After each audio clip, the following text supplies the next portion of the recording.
بسم اللہ الرحمن الرحیم۔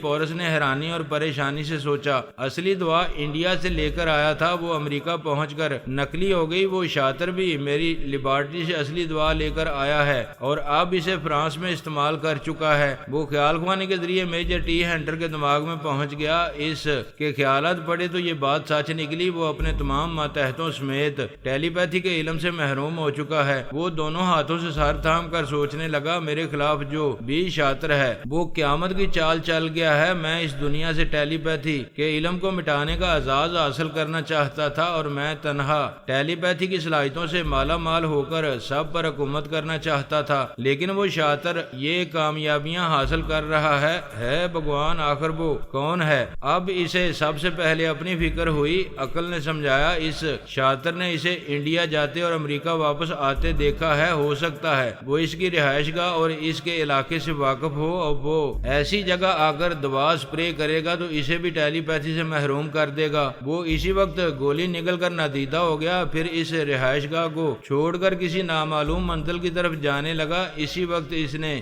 اپنے دماغ میں پرائی سوچ کی لہروں کو محسوس کیا۔ اس نے پوچھا، کون ہے؟ اسے آواز سنائی دی، میں ایک امریکی ٹیلی پیتھی جاننے والا ہوں، تم مجھے نہیں جانتے ہو۔ ہمیں نتاشا کے ذریعے معلوم ہوا تھا کہ تم اینٹی ٹیلی پیتھی دوا کا استعمال شروع کر چکے ہو۔ وہ ناگواری سے بولا، میں نے ایسا کچھ نہیں کیا ہے، ٹیلی پیتھی کے علم کو مٹانے والی دوا میرے پاس نہیں ہے، تم جھوٹ بول رہے ہو۔ ہم ٹیلی پیتھی کے ذریعے میجر ٹی ہنٹر کے خیالات پڑھ چکے ہیں، تم نے فرانس کے تمام ٹیلی پیتھی جاننے والوں کو نکارا بنا دیا ہے، ان بیچاروں کو اتنی بڑے غیر معمولی علم سے محروم کر دیا ہے۔ پورس سانس روک کر اسے بگانا چاہتا تھا، اسی لمحے شیتارا کی آواز سنائی دی۔ وہ بولی، میں تم لوگوں کی باتیں سن رہی ہوں، یہ درست ہے، مجھے بھی نتاشا نے بتایا تھا اور میں بھی میجر ٹی ہنٹر کے خیالات پڑھ چکی ہوں۔ وہ میرا معمول اور تابع دار تھا، میں اس کے دماغ میں رہ کر فرانس کی حکمراں بنی ہوئی تھی۔ تم نے مجھے بہت بڑا نقصان پہنچایا ہے، تم آخر کب تک رپوش رہو گے؟ میں تمہیں زندہ نہیں چھوڑوں گی۔ پورس نے کہا، تم سب میری بات کا یقین کرو یا نہ کرو، ٹیلی پیتھی کو مٹا دینے والی دوا میرے پاس نہیں ہے، میں نے فرانس میں وہ دوا سپرے نہیں کی ہے، میرے مقابلے میں ایک شاطر پیدا ہو گیا ہے اور وہی کام کر رہا ہے جو مجھے کرنا چاہیے تھا۔ شیتارا نے کہا، تم بڑی رازداری سے دعا تیار کر رہے تھے، اب تم کوئی کہانی سناؤ گے کہ وہ شاطر کس طرح تمہارا راز جان گیا ہے اور تمہیں الو بنا کر تم سے وہ دعائیں چھین کر لے گیا ہے۔ میں تم سب پر لعنت بھیجتا ہوں، میرا پیچھا چھوڑ دو۔ اس نے سانس روک کر سب کو اپنے دماغ سے بھگا دیا۔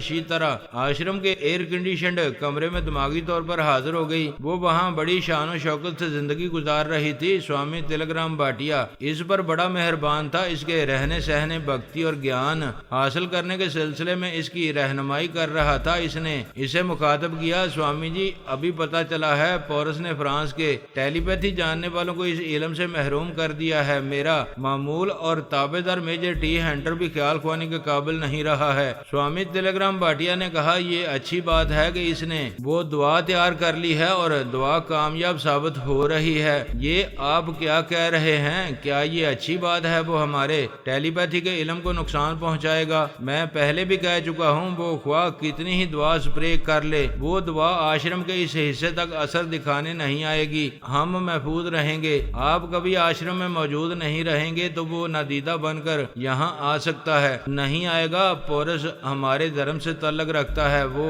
ہمیں نقصان نہیں پہنچائے گا۔ سوامی جی، آپ بہت سی باتیں گیان سے جان لیتے ہیں، کیا یہ جان سکتے ہیں کہ پارس واقعی مر چکا ہے؟ تمہیں اس کی موت کا یقین کیوں نہیں ہے؟ میں اس کی ایک غیر معمولی صلاحیت کو جانتی ہوں، وہ چشم زدن میں اپنا لب و لہجہ بدل کر سابقہ لب و لہجے کو ذریعے اپنے دماغ کو مردہ ثابت کرتا ہے۔ جو بھی سابقہ لب و لہجے کو گرفت میں لے کر اس کے دماغ میں جانا چاہتا ہے، اسے یہی معلوم ہوتا ہے کہ اب اس لب و لہجے والا اس دنیا میں نہیں رہا ہے، اس کا دماغ مردہ ہو چکا ہے۔ وہ کئی بار ایسی حرکتیں کر کے مجھے بیوقوف بنا چکا ہے۔ سوامی جی نے کہا، تم پھر اس کے دماغ میں پہنچنے کی کوشش کرو، میں تمہارے اندر رہ کر حقیقت معلوم کرنا چاہتا ہوں۔ شیتارا نے پارس کے لب و لہجے کو اچھی طرح گرفت میں لے کر خیال کھونے کی پرواز کی، لیکن اس کی سوچ کی لہریں بھٹک کر واپس آ گئیں۔ سوامی نے کہا، اس طرح ثابت ہو رہا ہے کہ وہ مر چکا ہے۔ اگر وہ مر چکا ہے تو اس کی آتما اسی دنیا میں ہوگی، کیا دادی اماں اپنی آتما شکتی سے پارس کی آتما سے ملاقات کر سکتی ہیں؟ سوامی نے آنکھیں بند کر کے اپنی دادی ماں کا دھیان کیا۔ دوسرے لمحے میں شیتارا اور سوامی نے نیلما کی آواز سنی۔ وہ کہہ رہی تھی، موت کے بعد آتمائیں پرلوک سدھار جاتی ہیں۔ جو آتمائیں بے چین ہوتی ہیں اور موت کے بعد بھی اس دنیا والوں سے کچھ حاصل کرنا چاہتی ہیں، وہ اسی دنیا میں بھٹکتی رہتی ہیں۔ اگر پارس کی آتما بے چین ہوگی اور اسی دنیا میں بھٹک رہی ہوگی تو میں اسے دیکھ لوں گی۔ شیتارا نے پوچھا، دادی ماں آپ کب تک پارس کی آتما کو دیکھ سکیں گی؟ جب میں گیان دھیان والے کمرے میں جاؤں گی اور میرے شریر سے آتما پرواز کرے گی تو میں پارس کی بھٹکنے والی آتما سے ضرور مل سکوں گی۔ ابھی انتظار کرو، میں آرام کر رہی ہوں۔ سوامی جی نے مجھے یقین دلایا ہے کہ پورس ہماری ٹیلی پیتھی کے علم کو ختم نہیں کر سکے گا۔ میں آپ سے پوچھتی ہوں کہ کیا آپ اسے اپنے زیر اثر نہیں لا سکتی؟ نیلما نے کہا، پورس ہمارے دھرم والا ہے، وہ ہمیں نقصان نہیں پہنچائے گا۔ تم اس کے لیے چیلنج بن گئی تھی، اس لیے وہ تمہارا دشمن بن گیا تھا۔ آئندہ اس سے دوستانہ رویہ اختیار کرو۔ جب تک تم ہماری پناہ میں ہو وہ تمہیں نظر انداز کرتا رہے گا۔ شیتارا نے سر جھکا لیا۔ نیلما کی طرف سے خاموشی رہی۔ سوامی نے کہا، دادی ماں جا چکی ہیں، اب تمہیں پورس کی طرف سے مطمئن ہو جانا چاہیے۔ اب میں مطمئن ہوں، لیکن ایک بات سمجھ میں نہیں آئی۔ پہلے وہ ٹیلی پیتھی کے علم کو مٹانے کے بڑے دعوے کر رہا تھا، اب اس نے مٹانا شروع کیا ہے، لیکن ساتھ ہی یہ کہہ رہا ہے کہ اس کے پاس اینٹی ٹیلی پیتھی دوا نہیں ہے۔ کوئی دوسرا شخص اس علم کو مٹانے والی حرکتیں کر رہا ہے۔ سوامی نے کہا، پورس جو کر رہا ہے اس سے انکار کر رہا ہے، یہ اس کی حکمت عملی ہوگی۔ تم دیکھتی جاؤ کیا ہو رہا ہے اور آئندہ کیا ہونے والا ہے۔ پورس فلائنگ کیپسول کے ذریعے امریکہ سے دور ایک جزیرے میں آ گیا تھا۔ وہاں اس نے نمودار ہو کر ایک ہوٹل میں اپنے لیے کمرہ حاصل کیا، پھر کمرے میں آرام سے بیٹھ کر بلی ڈونا کو مخاطب کیا۔ بلی، میں نے امریکہ چھوڑ دیا ہے، ایک ایسی جگہ آ گیا ہوں جہاں وہ دشمن اور اس کی دعا نہیں پہنچ سکے گی۔ تم مجھے بھی اپنے ساتھ لے جا سکتے تھے، لیکن یہاں تنہا چھوڑ گئے ہو۔ مجھ سے شکایت کرنے میں وقت ضائع نہ کرو، اسی وقت وہ شہر چھوڑ دو، کسی دوسرے ملک میں جاؤ۔ اگر کسی فلائٹ میں جگہ نہ ملے تو فلائنگ کلب کے کسی طیارے یا ہیلی کاپٹر کے ذریعے امریکہ کی کسی ریاست میں جاؤ اور وہاں کسی چھوٹے سے غیر معروف شہر میں رہائش اختیار کرو۔ وہ گفتگو کے دوران میں سفر کی تیاریاں کر رہی تھی اور اپنا ضروری سامان ایک اٹیچی میں رکھ رہی تھی۔ پھر وہ اپنی کار میں بیٹھ کر فلائنگ کلب کی طرف جاتے ہوئے بولی، مجھے بڑا ڈر لگ رہا ہے، ایسا لگتا ہے جیسے وہ شاطر چھپ چھپ کر مجھے دیکھ رہا ہے، میرا پیچھا کر رہا ہے۔ تمہیں خوفزدہ نہیں ہونا چاہیے، پوری طرح ہوش و حواس میں رہ کر سفر کے دوران میں آس پاس کے لوگوں کو تاڑنے کی کوشش کرتی رہو۔ میں نے تم پر ایسا تنویمی عمل کیا ہے کہ کوئی تمہارے دماغ میں نہیں آ سکے گا، کوئی تمہیں بلی ڈونا کی حیثیت سے نہیں پہچان سکے گا۔ اب میں اپنی جگہ دماغی طور پر حاضر رہنا چاہتا ہوں، کوئی پرابلم ہو تو مجھ سے رابطہ کرو۔ وہ دماغی طور پر حاضر ہو گیا۔ اس کے اندر ایسی بے چینی بھر گئی تھی کہ وہ سکون سے نہ بیٹھ سکتا تھا نہ لیٹ سکتا تھا۔ اس کی پہلی اور آخری خواہش ایک ہی تھی کہ اس شاطر کا سراغ مل جائے۔ وہ پارس جو اس کی آنکھوں کے سامنے خودکشی کر چکا تھا، اس پر وہ شبہ نہیں کر سکتا تھا، لیکن عقل اسے سمجھا رہی تھی کہ ایسی چلاکی اور سوچی سمجھی مکاری سے وہ دبا میں اس سے چھین سکتا ہوں، یا پھر سونیا اور علی وغیرہ ہی ایسا کر سکتے ہیں۔ پورس ہر پہلو سے غور کر رہا تھا اور ہر پہلو سے یہی بات سمجھ میں آ رہی تھی کہ میں یا میری فیملی کا کوئی فرد ہی اتنی زبردست مکاری کے ذریعے اسے ہیرو سے زیرو بنا سکتا ہے۔ پہلے اس نے سوچا کہ مجھ سے رابطہ کرے اور مجھے مرحوم بیٹے کی قسمیں دے کر سچ بولنے پر مجبور کرے، پھر اس نے سوچا اگر ہم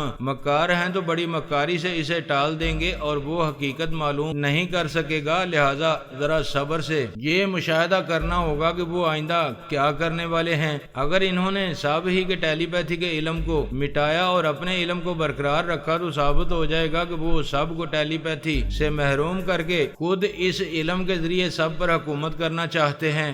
جب کبھی اہم اور پیچیدہ مسائل درپیش ہوتے ہیں تو بڑے بڑے ممالک کے اکابرین خفیہ اجلاس منعقد کرتے ہیں اور ان پیچیدہ مسائل کا حل تلاش کرتے ہیں۔ ایسے ہی ایک اجلاس میں امریکہ کے اعلیٰ حکام اور فوج کے اعلیٰ افسران ایک بند کمرے میں پورس کے متعلق گفتگو کر رہے تھے۔ وہ کئی ماہ پہلے یہ چیلنج کر چکا تھا کہ اس دنیا سے ٹیلی پیتھی کے علم کو مٹا دے گا۔ جو ٹیلی پیتھی جانتے ہیں وہ اس علم سے محروم ہو جائیں گے۔ اس سے پہلے پورس نے نادیدہ نادیدہ بنانے والی گولیوں اور فلائنگ کیپسولوں کو کسی دوا کے ذریعے نکارہ بنا دیا تھا، اس لیے سب کو یقین تھا کہ پورس اپنے دوسرے چیلنج کو پورا کر دکھائے گا۔ فون کے ذریعے ایک اعلیٰ افسر نے کہا وہ اپنی زبان کا دنی ہے، جو کہا تھا وہ کر دکھایا ہے۔ اس نے پہلے حملے میں میجر ٹی ہنٹر اور اس کے ماتحتوں کو ٹیلی پیتھی سے محروم کیا ہے۔ دوسرے افسر نے کہا ویسے تو یہ ہمارے لیے خوشی کی بات ہے کہ فرانس جیسا بڑا ملک ٹیلی پیتھی کے ہتھیار سے خالی ہو چکا ہے اور ہم سے وہ آئندہ کمتر رہے گا، لیکن پورس اس دعا کو ہمارے خلاف استعمال کرنے یہاں بھی آ سکتا ہے۔ ایک حاکم نے کہا اس نے نادیدہ گولیوں کو نکارہ بنانے کے دوران میں کسی بھی بڑے ملک سے سمجھوتا نہیں کیا تھا، اس بار بھی وہ کسی کو نہیں بخشے گا، ہمارے ٹیلی پیتھی جاننے والوں سے بھی یہ علم چھین لے گا۔ فی الحال ہمیں اس سے کوئی خطرہ نہیں ہے، ہمارے تمام ٹیلی پیتھی جاننے والے نامعلوم مقامات کی طرف منتقل ہو چکے ہیں۔ پورس انہیں تلاش کرتا رہ جائے گا، صرف 2 ٹیلی پیتھی جاننے والے ہمارے پاس ہیں تاکہ ہم ان کے ذریعے اپنے رپوش رہنے والوں سے رابطہ کر سکیں۔ ہم حفاظتی تدابیر کر چکے ہیں، بے شک ہمیں ابھی پورس سے کوئی خطرہ نہیں ہے، لیکن ہمارے آج کے اجلاس کا موضوع یہ ہے کہ پورس بہت کم عرصے میں خود کو بہت زیادہ خطرناک ثابت کر چکا ہے، لہٰذا ہم کس طرح اسے ہر قیمت پر اپنا دوست بنا سکتے ہیں اور اسے اس بات پر آمادہ کر سکتے ہیں کہ وہ ہمارے لیے کام کرے۔ ہم نے یہ طے کر لیا ہے کہ ہمیں اس سے کس طرح اپنی طرف مائل کرنا چاہیے، لہذا جیری ویکس کو پیامبر بنا کر پورس کے پاس بھیجا جائے۔ جیری ویکس اور جان ریکسن نامی 2 ٹیلی پیتھی جاننے والے امریکہ میں رہ گئے تھے۔ جیری ویکس نے اپنے اکابرین کے حکم سے خیال خوانے کی پرواز کی، پھر پورس کے پاس پہنچ کر بولا پلیز آپ سانس نہ روکیں، پہلے میری بات سن لیں۔ اس نے پوچھا تم کون ہو؟ میں ایک امریکی ٹیلی پیتھی جاننے والا ہوں، آپ کو اپنے اکابرین کا پیغام سنانا چاہتا ہوں۔ اب سے پہلے بھی تم آئے تھے اور اینٹی ٹیلی پیتھی دعا کے سلسلے میں بکواس کر رہے تھے۔ نو سر، وہ میں نہیں تھا، وہ جان ریکسن تھا، میرا نام جیری ویکس ہے۔ میں عرض کرنے آیا ہوں امریکہ میں ہمارے اکابرین ایک اجلاس میں آپ کی شرکت کے متمنی ہیں اور آپ کا انتظار کر رہے ہیں۔ تمہارے اکابرین کے اجلاس سے میرا کیا تعلق ہے؟ میں وہاں کیوں جاؤں؟ تو آپ اپنی مرضی کے مالک ہیں، نہ جانا چاہیں تو ہم آپ کو مجبور نہیں کر سکیں گے، لیکن یہ ہماری التجا ہے آپ تھوڑی دیر کے لیے چلے آئیں۔ یہ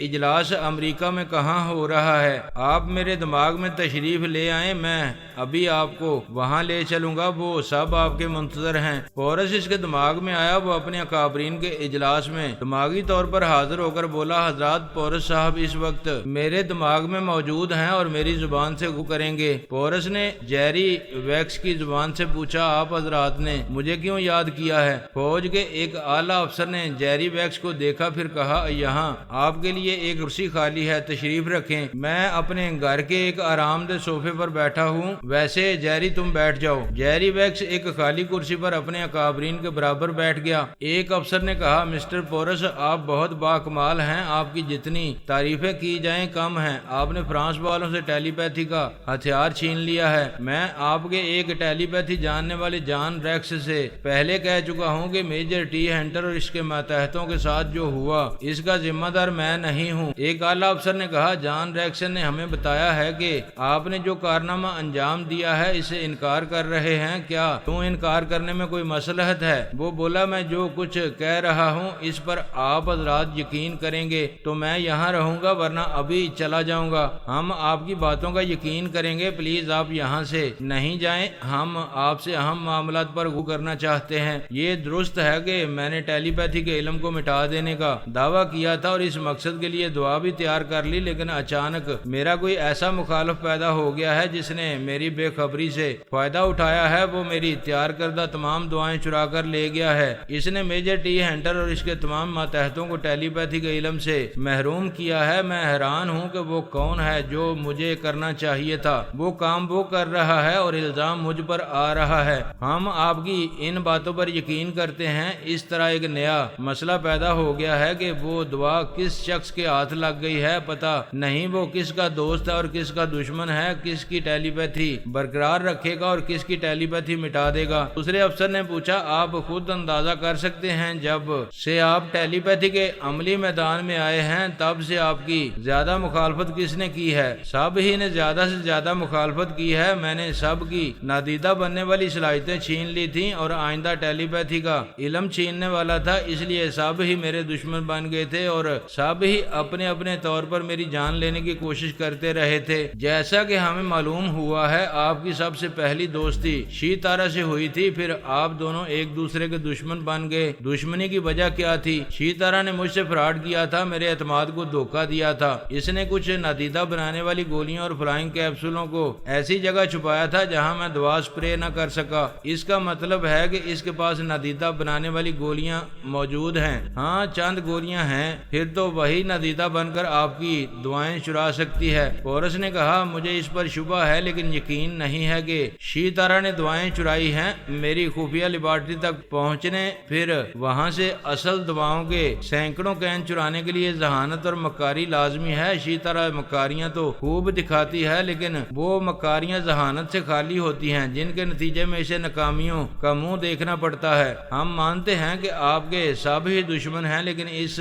چوری کے سلسلے میں کسی پر تو شبہ ہوگا۔ آپ حضرات خود بھی سوچیں، وہ ٹیلی پیتھی جاننے والا کون ہے جو ہمیشہ ناقابل شکست رہا ہے اور جو سب کی توقع کے خلاف ناممکن کو ممکن بنا دیا کرتا ہے؟ کئی حاکموں اور فوجی افسران نے بیاق زبان کہا۔ فرحاد علی تیمور۔ پورس نے کہا، جی ہاں، وہ ایسی پہاڑ جیسی شخصیت کا مالک ہے کہ میں اسے الزام نہیں دے سکتا اور الزام دے کر اس کا کچھ بگاڑ نہیں سکتا۔ تھوڑی دیر تک خاموشی رہی، پھر ایک اعلیٰ افسر نے کہا، بات کچھ سمجھ میں آتی ہے۔ وہ ٹیلی پیتھی کو مٹانے والی دوا فرانس کے چند علاقوں میں سپرے کی گئی۔ وہاں سے چند کلومیٹر فاصلے پر بابا صاحب کا ادارہ ہے، لیکن وہاں کے ٹیلی پیتھی جاننے والوں کی صلاحیتیں محفوظ ہیں۔ دوسرے لفظوں میں فرحاد نے ان لوگوں کو محفوظ رکھا ہے۔ دوسرے افسر نے کہا، آئندہ بھی یہی حقیقت سامنے آئے گی کہ مسلمان ٹیلی پیتھی جاننے والے محفوظ رہیں گے اور دوسرے تمام ٹیلی پیتھی جاننے والے اس علم سے محروم ہوتے رہیں گے۔ وجہ دراصل میں اس خوش فہمی میں دھوکہ کھا گیا کہ کوئی مجھے دھوکہ نہیں دے سکے گا، لیکن اب ایسا نہیں ہوگا۔ میں دھوکہ دینے والوں کو بتاؤں گا کہ ان سے کسی طرح کم نہیں ہوں۔ مسٹر پورس،